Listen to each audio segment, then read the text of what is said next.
ಎಲೆ ಪರೀಕ್ಷಿತ ತನಯ ಕೇಳು ಉಮ್ಮಳಿಸಿದನು ಯಮಸೂ ಮುರರಿಪು ಫಲುಗುಣಗೆ ಮೈಗೊಡುವನೋ ಕೌರವರಿಗೊಳಗನು ಮುರರಿಪು ಫಲುಗುಣಗೆ ಮೈಗೊಡುವನೋ ಕೌರವರಿಗೊಳಗನು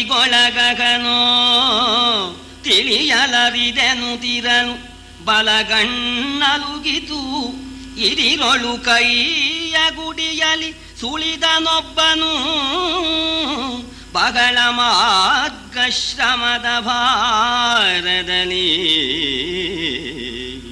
ಅರ್ಜುನ ಹೋಗ್ಬಿಟ್ಟಿದ್ದಾನೆ, ಏನಾಗಿದೆ ಅಂತ ಗೊತ್ತಿಲ್ಲ. ಬಹಳ ಸಂಕಟ ಪಡ್ತಾ ಇದ್ದಾನೆ ಧರ್ಮರಾಜ. ಏನಾಗಿದೆಯೋ? ದುರ್ಯೋಧನೇ ಮೊದಲು ಹೋಗ್ಬಿಟ್ಟು ಕೃಷ್ಣನ ಪ್ರಾರ್ಥನೆ ಮಾಡಿ ಕೃಷ್ಣ ಕೌರವರ ಕಡೆ ಹೋಗ್ಬಿಟ್ನೋ, ನಮ್ಮ ಪಾರ್ಥ ಹೋಗ್ಬಿಟ್ಟು ಪ್ರಾರ್ಥನೆ ಮಾಡಿ ಅರ್ಜುನ ಕಡೆ ಬರ್ತಾ ಇದ್ದಾನೋ ಒಂದು ಗೊತ್ತಾಗ್ತಾ ಇಲ್ವಲ್ಲ ಅಂತ ಸಂಕಟ ಪಡತಕ್ಕ ಸಂದರ್ಭದಲ್ಲಿ ಬಲಭಾಗ ಅದಿರಿತು, ಬಲಗಣ್ಣು ಅದಿರಿತು. ಅದು ಒಂದು ಶುಭ ಸೂಚನೆ. ಆ ಬಲಗಣ್ಣು ಅದಿರಿ ನಿಮ್ಮ ಕಡೆಗೆ ಇದ್ದಾನೆ ಅಂತ ಸೂಚನೆ ಕೊಡ್ತಾ ಇದೆಯಂತೆ. ಅಷ್ಟೊತ್ತಿಗೆ ಅಣ್ಣ ಕೊರಗು ಬಿಡ್ತಾನೆ, ಯೋಚನೆ ಮಾಡ್ತಾನೆ ಅಂತ ತಿಳ್ಕೊಂಡು ಬುದ್ಧಿವಂತನಾಗಿರ್ತಕ್ಕ ಅರ್ಜುನ ದ್ವಾರಕಾಪಟ್ಟಣದಿಂದ ಒಬ್ಬ ಮನುಷ್ಯನ ಕಳಿಸಿದ. ಹೋಗ್ಬಿಟ್ಟು ಓಡಿ ಹೋಗಿ ಹೇಳಿ ಅಂತ ರನ್ನರ್ ಅಂತ ಹೇಳ್ತಾರೆ, ಓಡೋಗೋರು ಅಂತ. ಹಿಂದೆಲ್ಲ ಪೋಸ್ಟು ಓಡ್ಕೊಂಡು ಹೋಗಿ ತಗೊಂಡು ಹೋಗ್ಬೇಕು ಅಂತ ಒಬ್ಬ ಮನುಷ್ಯನ ಕಳಿಸ್ಬಿಟ್ಟಿಯಾನೆ. ಆ ಮನುಷ್ಯ ದ್ವಾರಕೆಯಿಂದ ಓಡ್ಕೊಂಡೇ ಬರ್ತಾ ಇದ್ದಾನಂತೆ. ಅಧ್ವಶ್ರಮ, ಬೈಯಲ್ಲಿ ಬೆವರು ಇಳಿತಾ ಇದೆ, ತಲೆ ಮೇಲೆ ಕೈ ಇಟ್ಕೊಂಡೇನೆ ಓಡ್ಕೊಂಡು ಬಂದಂತೆ. ನೆಟ್ಟಿಗೆ ಅರಮನೆಗೆ ನುಗ್ಗಿದ. ಧರ್ಮರಾಜ ಯೋಚನೆ ಮಾಡ್ತಾ ಇದ್ದಾನೆ, ಬಲಗಣ್ಣು ಅದುರ್ತಾ ಇದೆ. ಬಂದ ದ್ವಾರಕೆಯಿಂದ ಬಂದ ದೂತ. ಇದಿರುಗೊಳ್ಳೇಳ ರಸ ಕಟ್ಟಿಸು ಮುದದಿ ಗುಡಿಯನು ರಣದೊಳಹಿತರ ಸರೆದೆ ಹೋಗಿನ್ನೇನು ಸರಿಯೇ ಸುರರುಗಿರರುಗಳು ಪದವನರಸಿದರಾಳಿಗೊಂಡನು ಸದಮಲ ಶ್ರುತಿ ತತಿಯನೆಂಬ ಅಗ್ಗದ ಮಹಾಪರದೈವ ವಿಜಯಂಗೈಬುತಿದೆ ಎಂದ. ಮಹಾರಾಜ ಎದುರುಗೊಳ್ಳು, ಏಳು, ಬಾವುಟ ಏರ್ಸು. ಅವನು ಹೇಳೋ ಮಾತು, ಏರ್ಸು ಬಾವುಟ, ಕಟ್ಸು ಗುಡಿನ. ನಿನ್ನ ಸಮಾನ ಯಾರಿದ್ದಾರೆ? ನಿನ್ನ ಶತ್ರುಗಳೆಲ್ಲ ನಾಶವಾಗಿ ಹೋದ್ರು, ಸುರರು ಗಿರರುಗಳು ನಿನಗೆ ಸಮಾನ ಇಲ್ಲ ಅಂತ ಹೇಳ್ತಾ ಇದ್ದಾನೆ. ಏನೋ ಇದು ಅಂತ ನೋಡೋಣ, ಏನು ಹೇಳೋಣ. ಆ ಪರಮಾತ್ಮ ವೇದಗಳಿಗೆ ಹುಡುಕಿದ್ರು ಗೋಚರನೂ ಆಗದೆ ಇರ್ತಕ್ಕಂಥ ಪರಮಾತ್ಮ ಆ ಕೃಷ್ಣ ಬರ್ತಾ ಇದ್ದಾನೆ. ಏಳು ಬೇಗ, ಪಟ್ಟಣವನ್ನ ಅಲಂಕರಿಸು, ಬಾವುಟ ಏರ್ಸು, ಗುಡಿ ಗೋಪುರ ಎಲ್ಲ ನಡೀಲಿ. ಕಥೆಯೇ ನಿನ್ನೊಡ ಹುಟ್ಟಿದನ ಸಾರಥಿತನವ ಕೈಕೊಂಡನು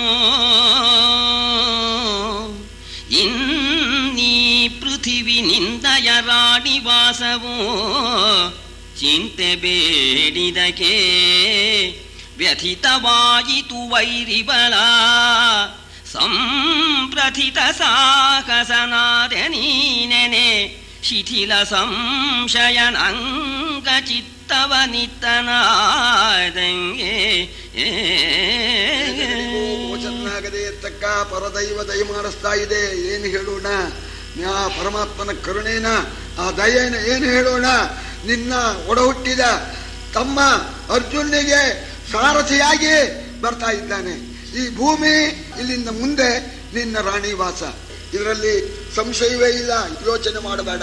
ನಿನ್ನ ಶತ್ರುಗಳೆಲ್ಲರೂ ಕೂಡ ನಾಶವಾಗಿ ಹೋಗ್ತಾರೆ. ನಿನ್ನ ಪರಾಕ್ರಮ ಸಾರ್ಥಕವಾಯಿತು ಅಂತ ಹೇಳಿ ಇಷ್ಟು ಸ್ಪಷ್ಟವಾಗಿ ಮಾತನ್ನ ಹೇಳೋಣ. ಆಗ ಸಂಶಯವೆಲ್ಲ ಪರಿಹಾರವಾಗಿ ಇಂತಹ ಶುಭ ಸಮಾಚಾರವನ್ನು ಹೇಳಿರ್ತಕ್ಕಂಥ ದ್ವಾರಕೆಯಿಂದ ಬಂದ ದೂತನಿಗೆ ಬೇಕಾದಷ್ಟು ಉಡುಗೊರೆಗಳನ್ನು ಕೊಟ್ಟಂತೆ. ಉಡುಗೊರೆ ಕೊಟ್ಬಿಟ್ಟಿದ್ದಾನೆ. ಏನು ಬರ್ತಾ ಇದ್ದಾನೆ, ಸಾರಥಿತನ ಮಾಡ್ಕೊಂಡೇ ಬರ್ತಾ ಇದ್ದಾನೆ ಅಂತ ಅಂದ್ಬಿಟ್ಟ. ಎಲ್ಲಿ ಕೃಷ್ಣ ಬಂದ್ಬಿಡ್ತಾನೋ ಬೇಗ ಎದುರುಗೊಳ್ಬೇಕು ಅಂತ ಆ ಸಂತೋಷ ಇಷ್ಟು ಅಂತ ವರ್ಣನೆ ಮಾಡೋ ಹಾಗಿಲ್ವಂತೆ. ಏನು ಆ ಸಂತೋಷ ತುಂಬಿ ತುಡುಕಿ ಹರಿತಾ ಇದೆಯಂತೆ. ಉಕ್ಕಿ ವಿಸಟಂಬರಿವ ಹರುಷದ ತೆಕ್ಕೆಯಲಿ ಕೈ ಕೊಡುವ ನೃಪತಿಗಳಿಕ್ಕಲಿಸೆ ಹೊರವಂಟನರಸನು ಸಕಲ ದಳ ಸಹಿತ ಮಿಕ್ಕು ಬರೆ ಬರೆ ಕೃಷ್ಣನನು ಕಂಡು ಮಿಕ್ಕು ಬರೆ ಬರೆ ಕೃಷ್ಣನನು ಕಂಡು ಒಕ್ಕ ನೊಡಲನು ಚರಣದಲ್ಲಿ ರಾಜವಿದೇನೆನುತ ನೆಗಗಿದನಂದು ಧರ್ಮಜನ. ಗಳಿಗೆಲ್ಲ ಆ ಸಂತೋಷ ಒಬ್ಬಿಬಿಟ್ಟಿದೆಯಂತೆ. ಸಂತೋಷದಿಂದ ಪರಮಾತ್ಮನ ಎದುರುಗೊಳ್ಳಬೇಕು ಅಂತ ಹೊರಟಿದ್ದಾನೆ. ಧರ್ಮರಾಜನ ಎಡಬಲ ಭಾಗದಲ್ಲಿ ಅವನಿಗೆ ಸಹಾಯ ಮಾಡತಕ್ಕಂಥ ರಾಜರುಗಳೆಲ್ಲರೂ ಕೂಡ ಕೃಷ್ಣ ದರ್ಶನಕ್ಕಾಗಿ ಎಲ್ಲ ಬರ್ತಾ ಇದ್ದಾರೆ. ಸಕಲ ಸೈನ್ಯ ಸಮೇತ ಬರ್ತಾ ಇದ್ದಾನೆ. ಕೃಷ್ಣ ಅಲ್ಲೆಲ್ಲ ಕುರುಕ್ಷೇತ್ರ ಯುದ್ಧದಲ್ಲಿ ಸಾರಥಿ ಆಗುವಂತ ಕೇಳಿದ್ದು, ಇವತ್ತಿಂದೇ ಜಾರಿ ಡ್ಯೂಟಿ ಮೇಲೆ ಬಂದ್ಬಿಡ್ತೇನೆ ಅಂತ ಅವತ್ತಿಂದೇನೆ ಸಾರಥಿ ಆಗಿಬಿಟ್ಟೆ. ದ್ವಾರಕೆಯಿಂದಲೇ ಕೃಷ್ಣನ್ ಅರ್ಜುನನ್ನ ರಥದಲ್ಲಿ ಕೂರಿಸ್ಕೊಂಡು ಸಾರಥಿಯಾಗಿ ಬರ್ತಾ ಇದ್ದಾನೆ.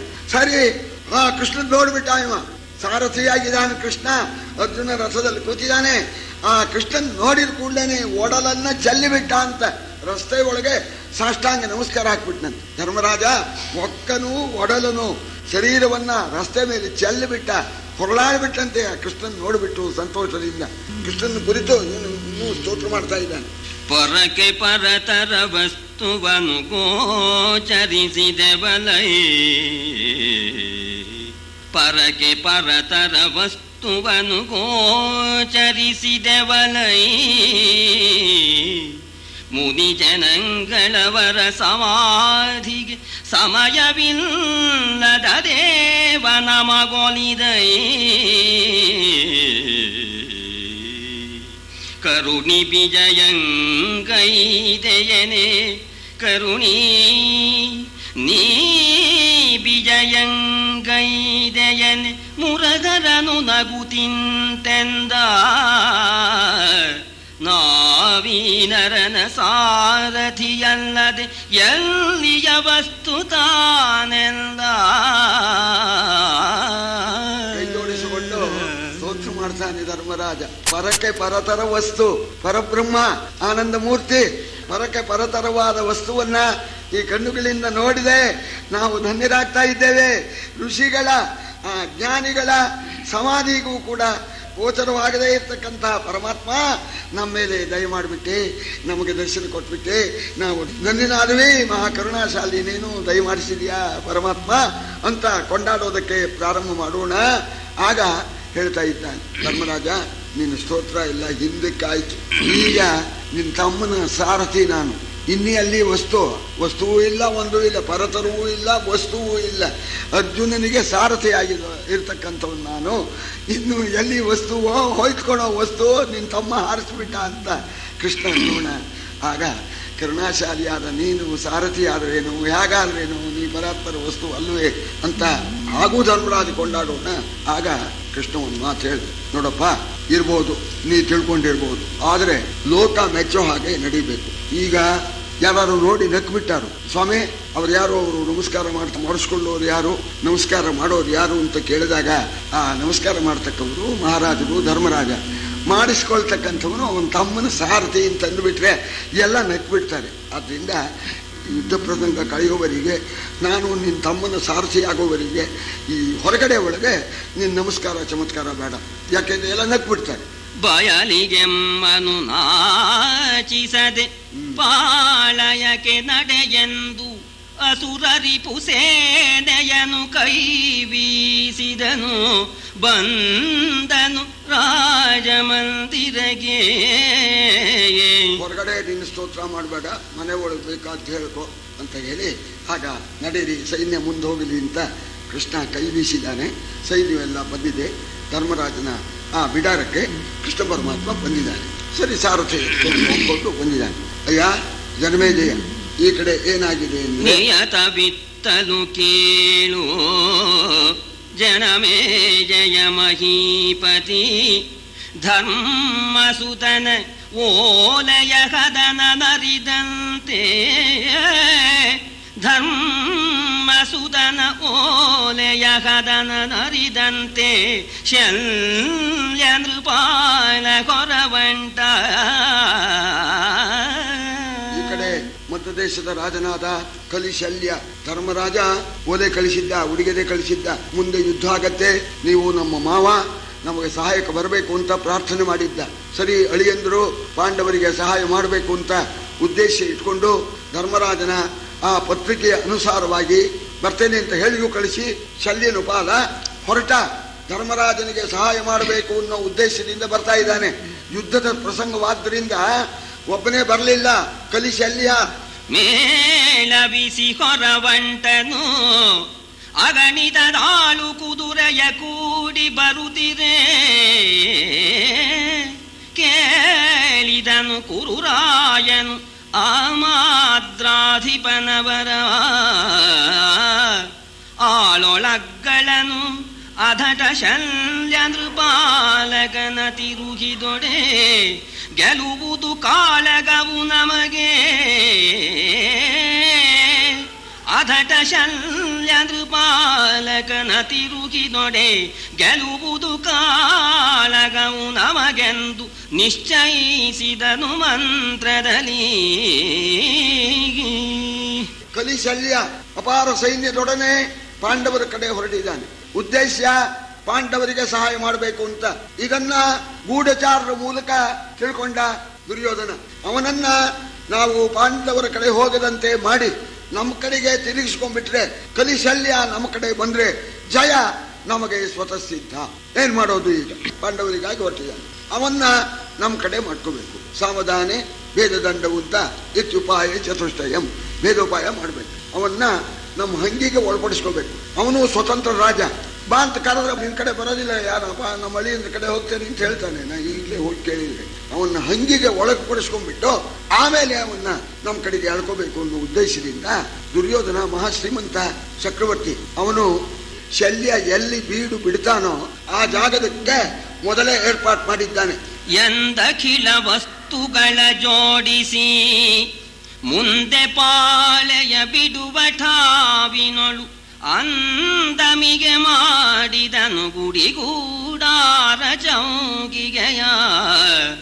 ಒಂದು ಯೋಜನದ ಗಲದ ನಿಘಯ ವೃಂದ ಗಜಶಾಲೆಗಳ ಪರುಠವದಿಂದ ರಚಿಸಿದ ಕೂಳು ಖಾಣವನು ಅಖಿಲ ಮೋಹರಗೆ. ಏನು ಅವನಿಗೆ ಅಸಾಧ್ಯವಾದ ಯಾವುದೂ ಇಲ್ಲ. ಆ ಸೈನ್ಯ ಎಷ್ಟಿದೆ ಅಂತ ನೋಡ್ಕೊಂಡ. ಜಾಗ 2 ಮೈಲಿ ಜಾಗ ಬೇಕು, ಒಂದು ಯೋಜನ ಬೇಕು ಅಂತ ತಿಳ್ಕೊಂಡ. ಒಂದು ಯೋಜನ ಜಾಗ ತಗೊಂಡು ಆ ಯೋಜನದ ಜಾಗದಲ್ಲಿ ಆ ಶಲ್ಯನಿಗೂ ಅವನಿಗೆ ತಕ್ಕಂತ ಡೇರೆ, ರಾಜನಿಗೆ ತಕ್ಕ ಡೇರೆ, ಮಂತ್ರಿಗಳಿಗೆ ತಕ್ಕ ಡೇರೆ, ಆ ಕುದುರೆಗಳಿಗೆ ಆನೆಗಳಿಗೆ ತಕ್ಕಂಥ ಡೇರೆಗಳು, ಎಲ್ಲಕ್ಕೂ ಆಹಾರ, ಎಲ್ಲ ವ್ಯವಸ್ಥೆ. ಸಾಮಾನ್ಯವಾದ ಆತಿಥ್ಯ ಆಗಬಾರದು. ಅವನ ಪರಿವಾರದವರು ಎಲ್ಲರೂ ಸಂತೋಷ ಪಡುವಂತೇನೆ ಆನೆಗೆ ಕುದುರೆಗೆ ಎಲ್ಲ ಏರ್ಪಾಟು ಮಾಡಿಬಿಟ್ಟಿದ್ದಾನೆ. ಸರಿ, ಇವರು ಬಂದು ಬೀಡು ಬಿಡ್ಬೇಕು ಅಂತ ಬರ್ತಾ ಇದ್ದಾರೆ, ದಯಮಾಡಿಸ್ಬೇಕು ಅಂತ ಕರೆದರು ಕೌರವನ ಕಡೆಯವರು. ಶಲ್ಯ ನೋಡಿದ, ಓ ನಮ್ಮ ಪಾಂಡವರ ಕಡೆಯವರೇ ಇರಬೇಕು ಅಂತ ಕಾಣುತ್ತೆ, ನಾ ಬರ್ತೀನಿ ಅಂತ ಹೇಳಿದ್ನೆಲ್ಲ ಅಂದ. ಒಳಗೆ ನುಗ್ಬಿಟ್ಟ. ಮಧ್ಯಾಹ್ನ ಆಗಿತ್ತು, ಹಸುವಾಗಿತ್ತು. ಕರೆದಿದ್ದೆ, ಕರ್ಕೊಳ್ಳೆ ಮಂತ್ರಿಗಳು ಎಲ್ಲ ಹೋದ್ರು, ಇವನು ಹೋದ. ಒಳ್ಳೆ ಆತಿಥ್ಯ ಆಯಿತು. ಆತಿಥ್ಯ ಆಗಿ ಅಲ್ಲಿ ಒಂದು ದಿವಸ ಉಳ್ಕೊಂಡು ಮತ್ತೆ ಮುಂದಕ್ಕೆ ಪ್ರಯಾಣ ಮಾಡಿದ್ರೆ ಇಷ್ಟು ಮೈಲಿ ಬರುತ್ತಾರೆ ಅಂತ ಗೊತ್ತು. ಮತ್ತೆ ಅಲ್ಲ ಮತ್ತೆ ಇದೆ ಯಥಾ ಪ್ರಕಾರ ಡೇರೆ. ಬಂದು ಬಿಡುವನ್ನೆ ಬರ ಮುಂದಿನ ಮಂದಿರವ ಹೋಗುವಂತೆ ಶಲ್ಯನ ಮಂದಿ ಸಂತೋಷದ ಸಮುದ್ರದಿ ಮೂಡಿ ಮುಳುಗಾಡಿ ಮುಂದೆ ನಡೆಯಲು ಮತ್ತೆ ಮುನ್ನಿನ ಚಂದದಿ ಮನೆಗಳನ್ನು ಸುಖದಿಂದಿರಲು ರಚಿಸಿದನು ಕುರುಪತಿ ಪಯಣದಲ್ಲಿ. ಮತ್ತೆ ಇನ್ನೊಂದು ಕಡೆ ಬಿಡೋ ಜಾಗದಲ್ಲಿ ಮತ್ತೆ ಉಪಚಾರ. ಏನು ಉಪಚಾರ? ರಾಜಾತಿಥ್ಯ. ಸಾಮಾನ್ಯವಾಗಿರ್ತಕ್ಕಂಥದ್ದಲ್ಲ. ಅವರು ಸಂತೋಷ ಸಮುದ್ರದಲ್ಲಿ ಮುಳುಗಾಡ್ಬಿಟ್ರಂತೆ ಶಲ್ಯನ ಕಡೆಯವರು. ಅವಮೇನೆ ಪುರಂದರಂ ಅಂತ. ದೇವೇಂದ್ರನಿಗೂ ಈ ಸೌಖ್ಯ ಇಲ್ಲ, ಸ್ವರ್ಗ ಸೌಖ್ಯ ನಮಗುಂಟು ಮಾಡಿಬಿಟ್ಟಿದ್ದಾರೆ ನಮ್ಮ ಪಾಂಡವರು, ಎಲ್ಲ ಮಾಡಿಬಿಟ್ಟಿದ್ದಾರೆ ಅಂತ ಎಲ್ಲರೂ ಸಂತೋಷ ಪಟ್ರು. ಆಮೇಲೆ ಅವನಿಗೆ ಗೊತ್ತಾಯ್ತು, ಪಾಂಡವರು ಪಾಪ ಬಡವರು, ಅವರೆಲ್ಲಿ ಇಂಥದ್ದೆಲ್ಲ ಮಾಡ್ತಾರೆ, ಇದೆಲ್ಲ ದುರ್ಯೋಧನಂದು ಅಂತ ಹೋಗ್ಬಿಡ್ತು. ಆಮೇಲೆ ಗೊತ್ತಾಗೋಣ. ಆಗ ಶಲ್ಯ ಡಂಗರ ಹೊಡಿಸಿದ್ನಂತೆ. ಆರುನಯದಲ್ಲಿ ನಮ್ಮ ಖಿಳದಳ ಭಾರವನು ಸಲೆ ತಡೆದವನು ಕುರುವೀರನೋ ಯಮನಂದನನೋ ಮಿಗಿಲಾಗಿ ಮೆಚ್ಚಿದನು. ಆರು ಮಾಡಲಿ ಅವರು ಬಂದರೆ ಹಾರಲೇಕೆ ಎಂದೊಡಲ ತೆರುವೆನು. ಆರು ಮಾಡಲಿ ಮಗನೇ ಅವರು ಬಂದರೆ ಹಾರಲೇಕೆ ಎನ್ನೊಡಲ ತೆರುವೆನು ವೀರಮೈದೋರಲಿ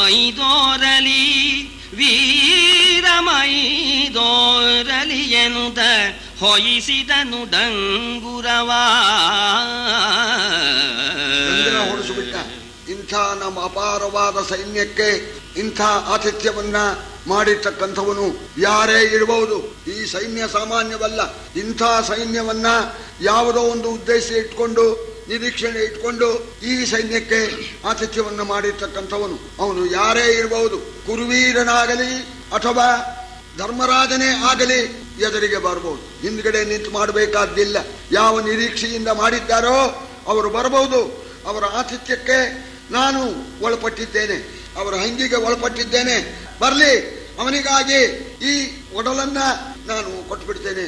ಆ ವೀರ ಪ್ರತ್ಯಕ್ಷನಾಗಲಿ ಅಂತ ಡಂಗ್ರ ಹೊಡೆಸಿದ. ಡಂಗ್ರ ಹೊಡೆಸೋಣ ಸಿಕ್ಬಿದ್ದ ಈಗ ಅಂತ ಹೇಳಿ ಸಂತೋಷವಾಗ್ಬಿಟ್ಟು ದುರ್ಯೋಧನ ನಗುತ ಕೌರವರಾಯನು ಇವರೋಲಗಕ್ಕೆ ಬರನು ಇದಿರೆದ್ದು ಮುದದನಿ ತೆಗೆದು ಬಿಗಿಯಪ್ಪಿದನು. ಕುಶಲವನೈದೆ ಬೆಸಗೊಂಡ ಮಗನೆ ನೀನೇ ರಚಿಸಿದಾತನು. ಮಗನೇ ನೀನೇ ರಚಿಸಿದಾತನು ಬಗೆದಣಿಯ ಬೇಡುವುದು ತಾಹಂಗಿಗನು ನಿನಗೆ. ಮಗನೇ ತಾಹಂಗಿಗನು ನಿನಗೆನೆ ಮಾವ ಭಿನ್ನಗ ಮರಳಿ ನೀವೆಂದ. ಸಂತೋಷದಿಂದ ದುರ್ಯೋಧನ ಶಲ್ಯನ ಓಲಗ ಶಾಲೆಗೆ ಬಂದ. ಸರಿ, ಅರ್ಥವಾಯ್ತು, ದುರ್ಯೋಧನೇ ಮಾಡಿದ್ದಾನೆ ಅಂತ ಅರ್ಥವಾಯ್ತು. ಆಗ ಎದುರುಗೊಂಡ ದುರ್ಯೋಧನನ್ನ ಕರ್ಕೊಂಡು ಹೋಗಿ ಸಿಂಹಾಸನದ ಮೇಲೆ ಕೂರಿಸಿದ. ಆ ರಾಜ ಚೆನ್ನಾಗಿದೆಯೋ ಅಂತ ಕುಶಲ ಪ್ರಶ್ನೆ ಮಾಡಿ, ಮಗನೇ ದುರ್ಯೋಧನ, ನೀನೇ ಏನಪ್ಪ ನಮಗೆ ಆತಿಥ್ಯವನ್ನ ಮಾಡಿರ್ತಕ್ಕಂಥವನು. ನಿಜವಾಗೂ ನಿನ್ನ ಆತಿಥ್ಯವನ್ನ ನಾನು ಸ್ವೀಕರಿಸಿದ್ದೇನೆ. ನಿನ್ನ ಹಂಗಿಗೆ ನಾನು ಒಳಪಟ್ಟಿದ್ದೇನೆ. ನಿನಗೆ ಏನ್ ಬೇಕೋ ಬೇಡಪ್ಪ, ನಿನ್ನ ಇಷ್ಟಾರ್ಥವನ್ನ ಸಲ್ಲಿಸ್ತೇನೆ ಎಂದ. ಅವ ಅದಕ್ಕಾಗಿ ಮಾಡೋದನ್ನು ಬಿಡ್ತಾನೇನು? ಮಾವ ನಮ್ಮ ಕಡೆ ಬರಬೇಕು ಅನ್ನೋ ಉದ್ದೇಶದಿಂದೇನೆ ನಾ ಈ ಆತಿಥ್ಯ ಮಾಡಿದ್ದೇನೆ. ನನಗೆ ಬೆಂಬಲವಾಗಿ ಕುಂತಿತನಯರನು ಬಿಡಿ ಮರಳಿ ನೀವು ಹಸ್ತಿನಪುರಿಗೆ ತನಗಿತ್ತವರವೂ ಎನೆ ಶಲ್ಯಮನವಳುಕಿ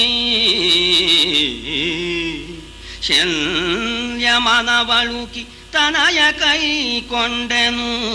ಯುಧಿಷ್ಠಿರ ಜನಪನಳಿಯನು ನೀನು ಲೋಗನೇ ಎನಗೆ. ಯುಧಿಷ್ಠಿರ ಜನಪನಳಿಯನು ನೀನು ಲೋಗನೆ ಎನಗೆ. ನೀವಿತ್ತಂಡ ಸರಿ ನಿಮ್ಮತ್ತ ಬಗೆನೆಂದ. ನಮಗೆ ನೀವೇ ವರ ಕೊಟ್ಟಿದೀಯಾ ಮಾವ, ನನಗೆ ಬೆಂಬಲವಾಗಬೇಕು, ಪಾಂಡವರನ್ನ ಆ ಪಕ್ಷವನ್ನ ಬಿಟ್ಬಿಡ್ಬೇಕು, ಹಸ್ತಿನಾವತಿಗೆ ನನ್ನ ಜೊತೆಯಲ್ಲಿ ಹಿಂತಿರುಗಿ ಬರಬೇಕು ಅಂತ. ಹಸ್ತಿನಾವತಿ ಬಿಟ್ಬಿಟ್ಟು ಮುಂದೆ ಬಂದ್ಬಿಟ್ಟಿದ್ದ. ಅದರಿಂದ ಹಿಂತಿರುಗಿ ಹಸ್ತಿನಾವತಿಗೆ ಬರಬೇಕು. ನೀವು ವರ ಕೊಟ್ಟಿದ್ದೀರಿ, ನೀವು ಡಂಗ್ರಾನು ಹೊಡಿಸಿದ್ದೀರಿ, ವರಾನು ಕೊಟ್ಟಿದ್ದೀರಿ, ನಮ್ಮ ಕಡೆ ಬಂದ್ಬಿಡಿ ಅಂತಂದಾಗ ಶಲ್ಯನಿಗೆ ಮನಸ್ಸು ಒಳ್ಳಿದೆ. ಆದರೂ ಕೂಡ ಹಂಗಿಗೆ ಒಳಪಟ್ಟಿದ. ಹಂಗಿಗೆ ಒಳಪಟ್ಟ ಮೇಲೆ ಕೃತಜ್ಞತೆಯನ್ನ ತೋರಿಸ್ಬೇಕು. ಆಗ ಹೇಳ್ತಾ ಇದ್ದಾನೆ, ಮಗನೇ ಆಗಲಪ್ಪ ಬರ್ತೇನೆ. ನಮಗೇನಪ್ಪ, ಧರ್ಮರಾಜ ಹೇಗೆ ಸೋದರ ಅಳಿಯನೋ ನೀನು ಹಾಗೆ ಅಳಿಯ. ಅವ್ರ ಅಣ್ತಮ್ಮಂದ್ರಾದ್ಮೇಲೆ ನಮಗೆಲ್ಲ ಅಳಿ ಅಂದ್ರೇನೆ. ನಿಮ್ಮ ಕಡೆಗೆ ಬರ್ತೇನಪ್ಪ, ನೀವೇನು ಯೋಚನೆ ಮಾಡಬೇಡ. ನಮಗೆ ಎರಡೂ ಒಂದೇ. ಆ ಅಳಿನ ಕಡೆ ಹೋಗೋಣ ಅಂತ ಬಂದ್ವಿ, ಈ ಅಳಿನ ಕಡೆಗೆ ಹೋಗ್ತೀವಿ, ಅಷ್ಟೇ ತಾನೇ. ಇನ್ನೇನು ಮಾಡೋದು, ಕೃತಜ್ಞತೆ ತೋರಿಸ್ಬೇಕಲ್ಲ. ನಿಮ್ಮ ಕಡೆಗೆ ಬರ್ತೇನೆ. ಆಗ್ಲಪ್ಪ ಬರ್ತೇನೆ, ಹೋಗು ಅಂದ. ದುರ್ಯೋಧನಿಗೆ ಅನುಮಾನ, ಬಿಟ್ಟು ಹೋದ್ರೆ ಮತ್ ಕೃಷ್ಣ ಏನಾದ್ರು ಮಾಡಿ ಮತ್ತೆಲ್ಲಿ ತಿರುಗಿಸಿಬಿಡ್ತಾನೋ ಏನು ಅಂತ ಹೇಳಿ, ಮಾವ ಒಟ್ಟಿಗೆ ಹೋಗ್ಬೇಡ ಅಂದ. ಇವನು ಅದಕ್ಕೆ ಶಲ್ಯ ಅಂತ ಇದ್ದಾನೆ. ಮಾತು ಕೊಟ್ಟ ಮೇಲೆ ನಿನ್ನ ಕಡೆಗೆ ಬರ್ತೇನಪ್ಪ, ನೀನೇನು ಯೋಚನೆ ಮಾಡಬೇಡ